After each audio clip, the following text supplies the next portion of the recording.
Hey, you guys, time once again for the Matinee Show. This is Matinee 69. Yes, I can't. Okay, Beavis. I can't even remember. I can't even remember what movies it was. Well, you know, It was a couple Netflix. It was a Netflix movie, Netflix series, and one that we saw in the theater. All right. What? Okay. Name them off.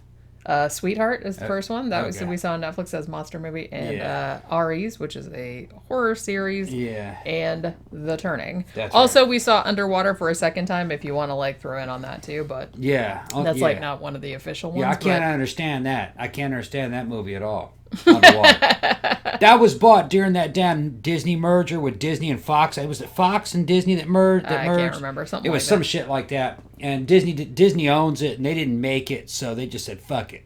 They didn't promote it hardly. They threw it in the middle of a January, with all the other shitty movies that come out in January, and it only played in the U.S. and Canada. They didn't send it to Europe yet. It may be by now, by the time that this because sometimes I've heard about movies that it was 6 months later, it opened in Europe. Sometimes it opens at the same time, but most of the time it's later. Yeah, and then that movie was made in 2017.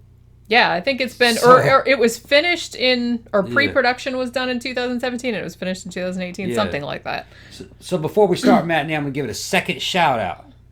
Go check out. I liked it better the second time. I caught a bunch of stuff that I missed the first time. Yeah, the movie stood up to multiple viewings. It is not a complicated movie.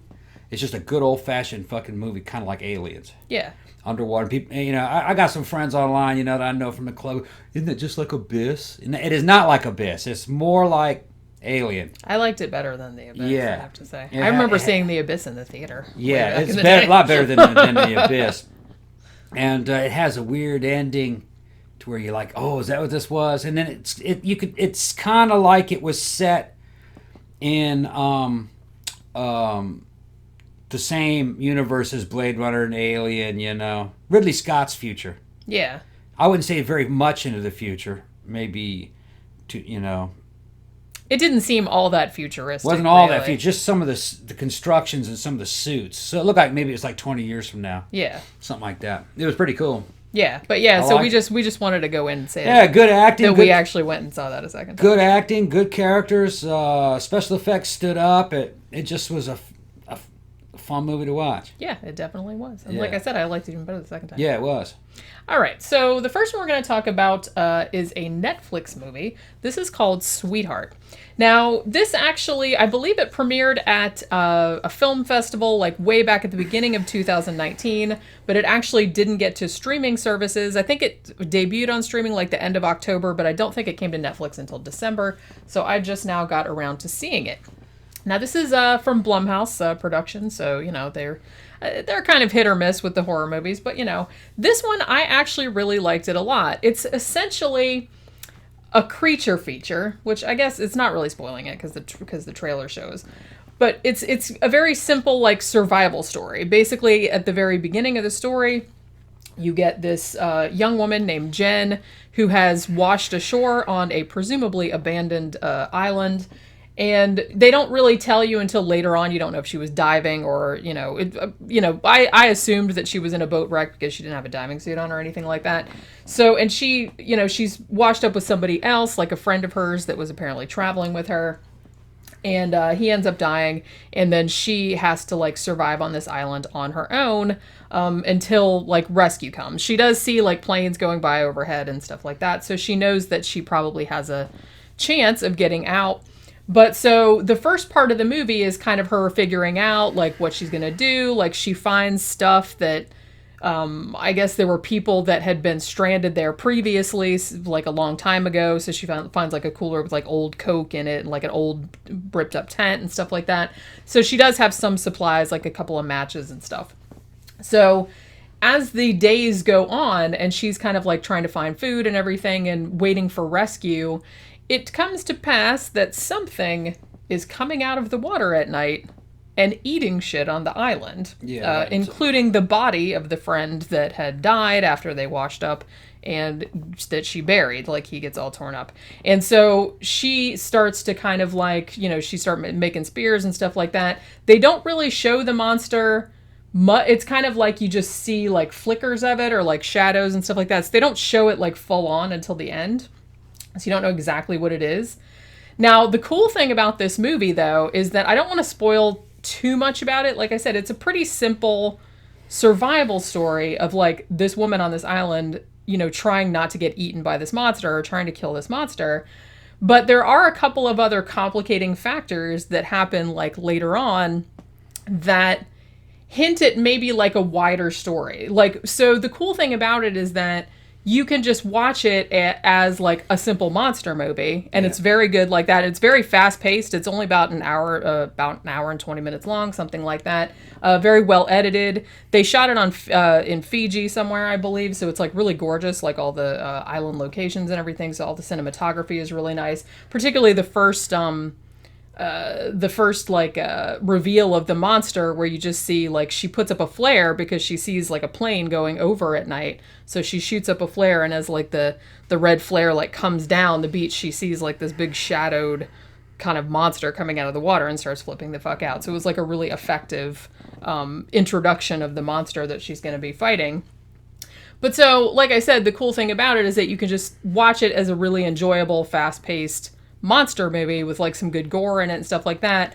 But then there's like hints that, you know, something else might be going on or something bigger might be going on. And I like that they didn't really explain some of the things, you know what I mean? It was a decent flick. Yeah, I don't want to get too much into it because, like I said, the complicating factors that happen later on, they don't spell it out. Yeah. But you can read a lot of different things into it, which I thought was really cool. But like I said, you could take it or leave it. It doesn't. You don't have to pick up on it. It's a monster movie in the way that The Predator was a monster movie. It reminded me a bit of that. Yeah, it's not an alien. You know, you just gotta wait till the end till you see it. But you know and it's kind of a lower budget. Of course, it's a lower budget than Predator. You know, Predator had a bunch of dudes in there, you know, fully fucking jacked and decked out with fucking cool weapons. It's just this black chick trying to make it on her own, and so you know it didn't quite cost as much to make this movie. There isn't a bunch of firefights and you know stuff like that. Yeah, because she's basically like whatever she washed up with, like off her boat or whatever was already on the island. Like a castaway, isn't that called? Yeah, she's a castaway on this damn desert island, and there's something coming after her. She's got to figure out how to survive it. It's pretty good. It's pretty good. And I really liked Kiersey Clemens plays. Yeah, acting's all good and everything. Plays the main woman. And I like that there's not a lot of dialogue in this, as you would probably expect, because for a large part of the movie, she's on the island by herself. Yeah. So, you know, she doesn't talk to herself or anything like that. She basically just gets shit done. I like that she doesn't, I mean, as soon as she washes up on the island and understands what's going on, she doesn't like, oh, shit, oh, poor me, anything like that. She just immediately gets into, okay, well, I got to drag this friend here. I got to help him. And then, like, you know, he dies. He's like, okay, well, now I need to explore the island. I need to find water. I need to find something. I need to do this and that and the other. Yeah. So she doesn't, like, spend a lot of time, like, you know, I feel like a lot of movies where people are put in situations like this, like spend a lot of time, I guess because they think it's like character development, they'll spend a lot of time with the character going, oh no, what am I going to do? But she does not do that at all. She's just like, oh, okay, Actually, the analogy is that she's basically, if you know, and pretty much everybody's seen the movie Predator, she's basically Arnold in the final part of the movie when all the friends are dead and Arnold's trying to make it on his own without any damn weapons against something that's dangerous. It's bigger than her and it's dangerous. Yeah. And she doesn't know much about it. It's pretty cool. Yeah, she doesn't know what it is. She just kind of like sees it in shadow. She knows what it can do, and she's just trying to figure out how to survive what the thing can do. You know, this is an original. I don't think it's Netflix original. No, okay. It might be Netflix exclusive. I'm not sure. Although I think I saw it on YouTube streaming too, like for paying the rental or whatever. Yeah. But they do have it on Netflix right now if you want to watch it. Like I said, it's very fast paced. I really liked it a lot. Yeah, if you like Predator, you'd probably like it. Yeah, because it's a very similar kind of tone, just survival horror. Yeah, and stuff. It's just not as flashy. You know, it doesn't have a military flair to it. Yeah, and like you said, it's very low budget, but really the cinematography and stuff, and the CGI, what little there was of it, I think they used some CGI and some practical effects for the monster. But it looks really good, like for as presumably low budget as this For what was. it is, yeah. So yeah, I would definitely recommend this, especially if you're into creature features and haven't seen a good one in a long time. This was actually a pretty decent one, so recommended.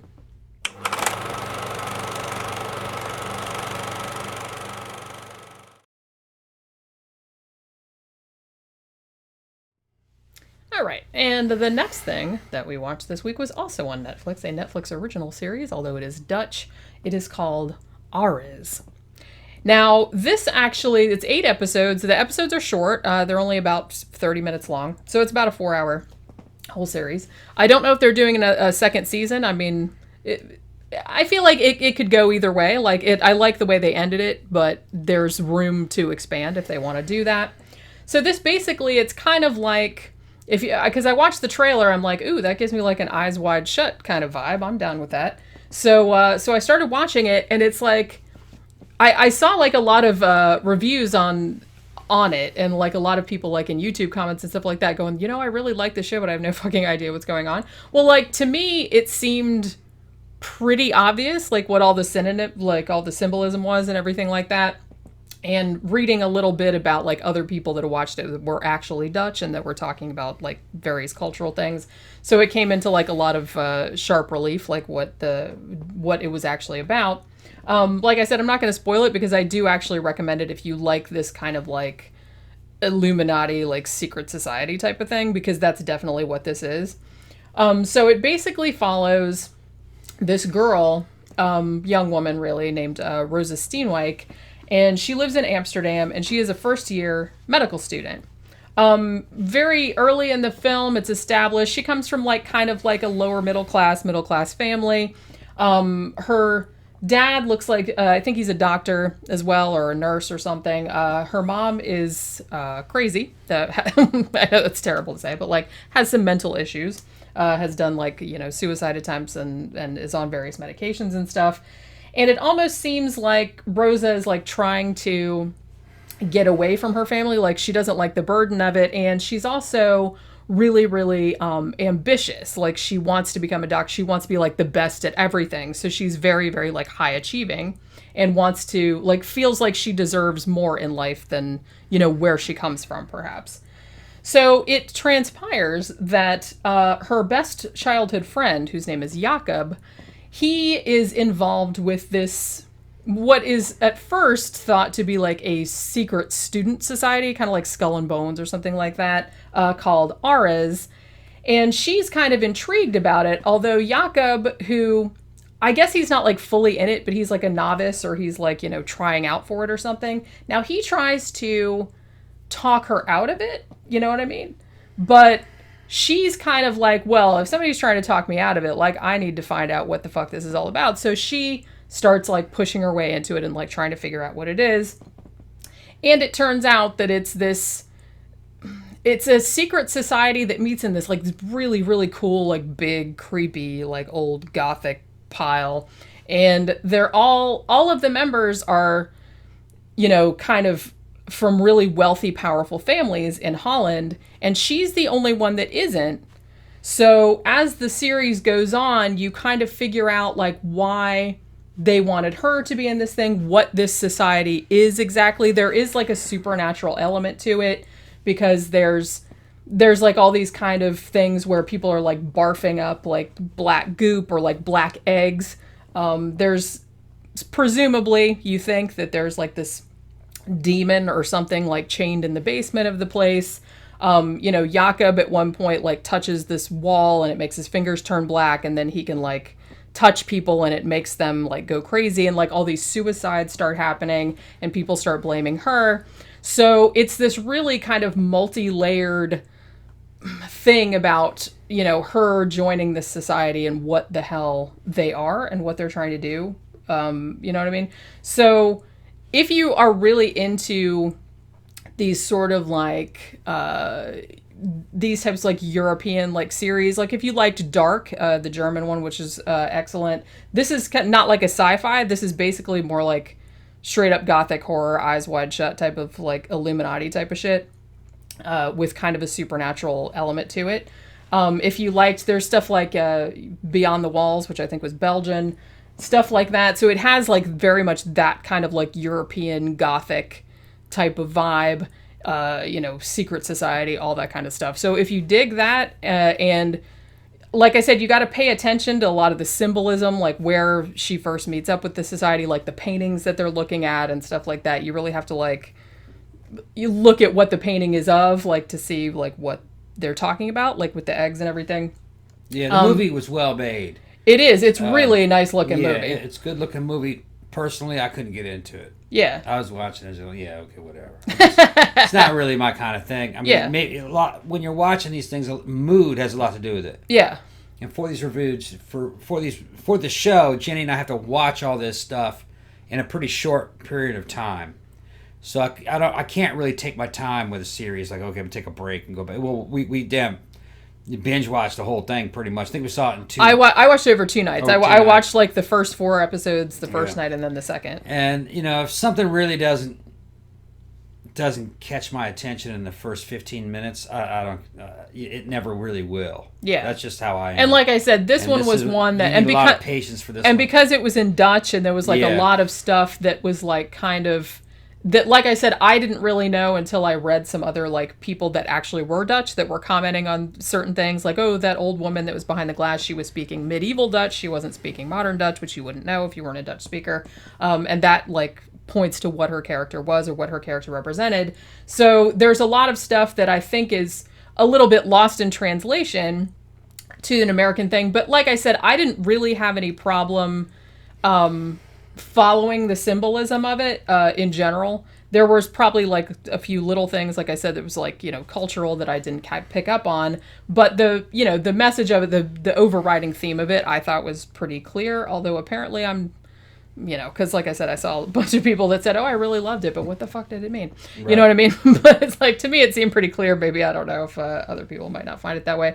But yeah, so if you're like into that type of thing, like I said, it's only about 4 hours like altogether because there's 8 episodes, but they're only half an hour long. It moves along pretty quick. Like I said, it wraps up pretty satisfyingly, but it still has space to go if it wanted to go to a season 2, which it may or may not. I don't really know. But yeah, so if you're into that kind of thing, I would recommend it. Tom wasn't into it, but it's not really his kind of thing. No. But I liked it a lot, so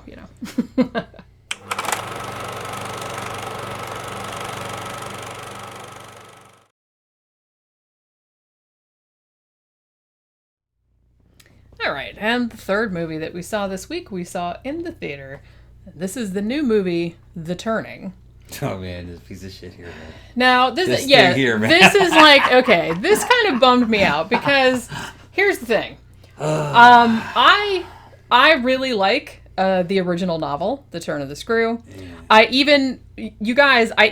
read it a long time ago, but I even re-listened to the audiobook only like a few hours before we went to see the movie because I was curious to see how close it was because there was a lot of plot details I had forgotten about.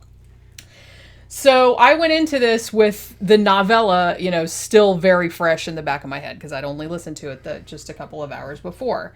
Now, I had been seeing, trailers for this for like a while, so I was kind of looking forward to it. I'm like, it might be good, it might not be. I don't know. It was good. It looked like it would be okay, and it looked like, I said, well, it's not exactly like the book because I could already tell from some of the trailers, but I was like, maybe it'll be a good adaptation, and we'll see. And when we were watching it, I was like, wow, this is pretty good. It's like it's a loose adaptation. I'm going to say that. It's like there's a lot of shit that's changed from the book, which I might get into a little bit later. Yeah. But I liked this movie until all the way up to that last fucking 3 minutes.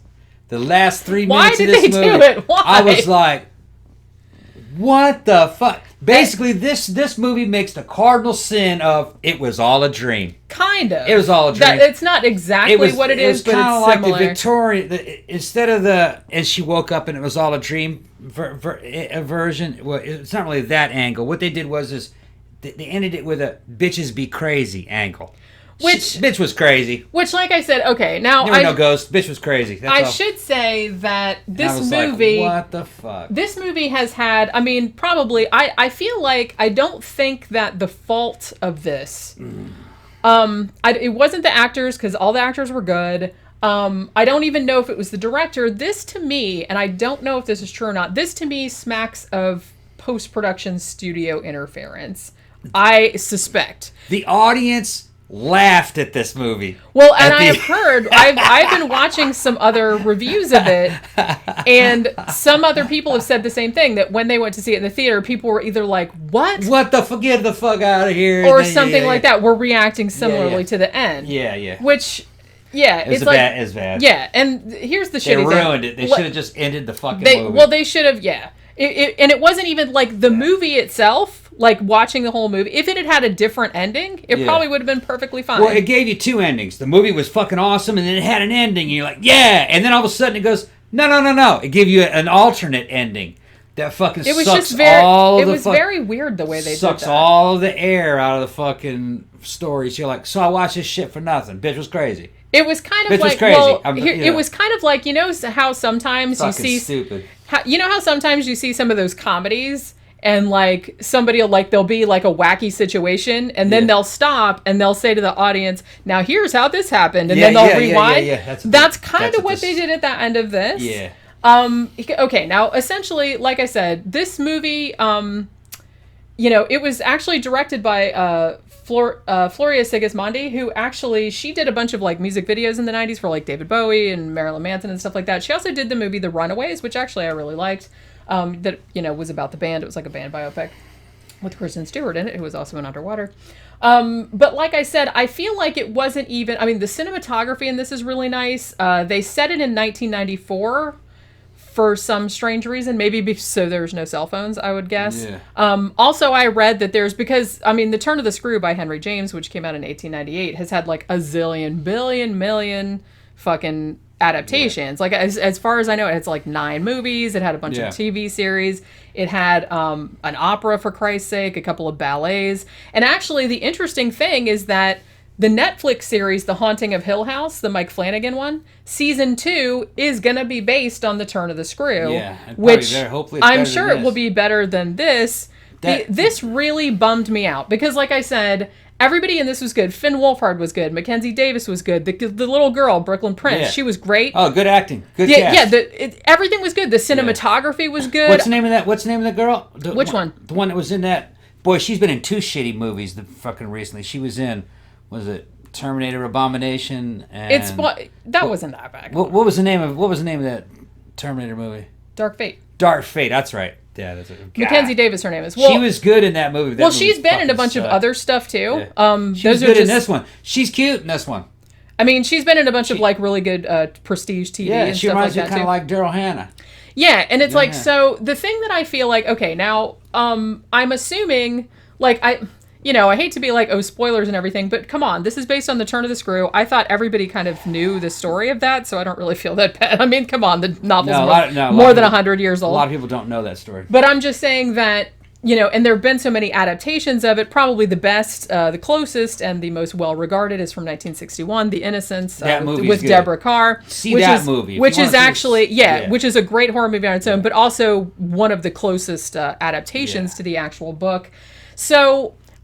okay, I feel like what they tried to do in this, and this is why I suspect that it was, post-production, studio interference.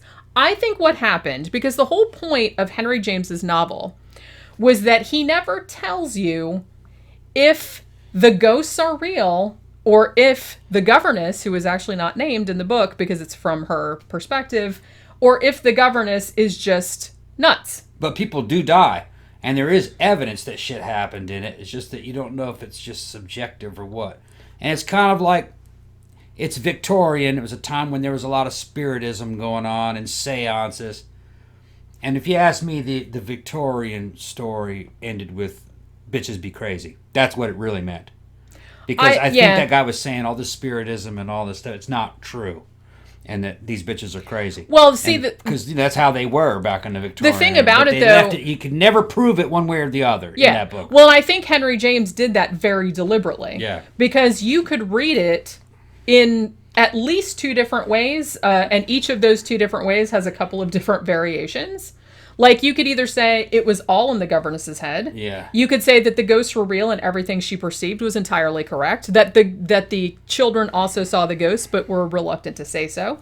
You could say that the kids were driving her crazy by talking about the ghosts or something, because like a lot of the stuff that the kids said was kind of double-edged sword type of stuff. So he never takes a stand either way, and I think he did that on purpose, just so, because he was kind of trying, because I feel like the stuff about later on when, people talked about the turn of the screw as, an example of an unreliable narrator, I don't know if that came about until a few decades after it was written.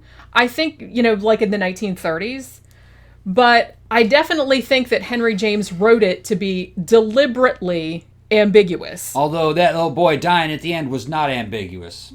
It's just that you're not really sure why he died, but because everything might have been the ghosts. I think it might have been. Well, see, no, because the thing is, what you're doing, like the novel, and they didn't do this in the movie adaptation. Yeah. The novel is actually it has like a foreword where there's a guy who is talking about it's like Christmas Eve and they're all telling ghost stories like the Victorians do.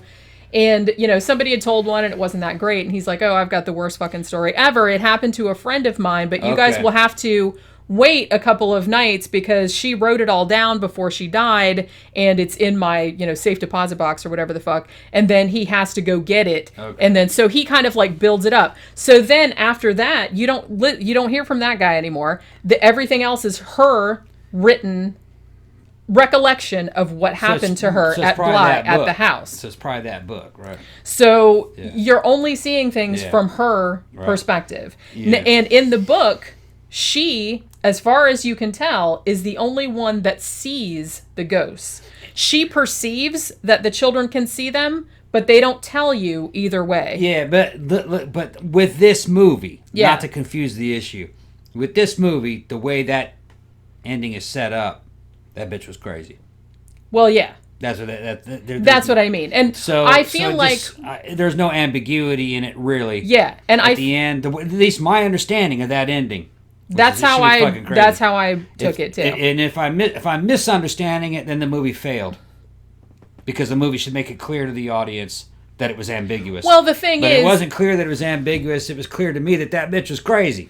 What I think that happened, and like I said, this is what I was trying to say when I was saying that I suspect this is probably studio interference. Yeah. I kind of expect, because this movie, I mean, Steven Spielberg was attached at the beginning, because they've started talking about doing this like back in 2016. It's gone through a couple of directors, a couple of different script rewrites, and I feel like they probably wanted to make it more faithful to the book in the sense of making it ambiguous, so they would never come down on the side of, are the ghosts real or is she crazy, just like the book does.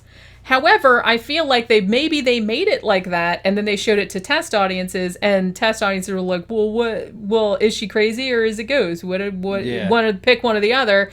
So they picked crazy. Then they had to go, and like I said, the original novel, a lot of people have speculated that yes, she is probably an unreliable narrator, and yes, it was like a symptom of her psychosexual repression, that she was seeing these ghosts and she was trying to protect the innocents, like the innocent children, from the corruption of the ghosts, but that was all in her perception, like the way she perceived it, and she was like slowly going mad the whole time she was there. Yeah. So, so that's not like an unprecedented interpretation of the story. A lot of people have interpreted it that way, and some other film adaptations have done it that way, but I just feel like it wasn't so much that they decided to come down definitively on the side of bitches be crazy. Yeah. But I just feel, I don't like the way they did it. It just seemed like, some other reviewers they said it seems like it's not finished.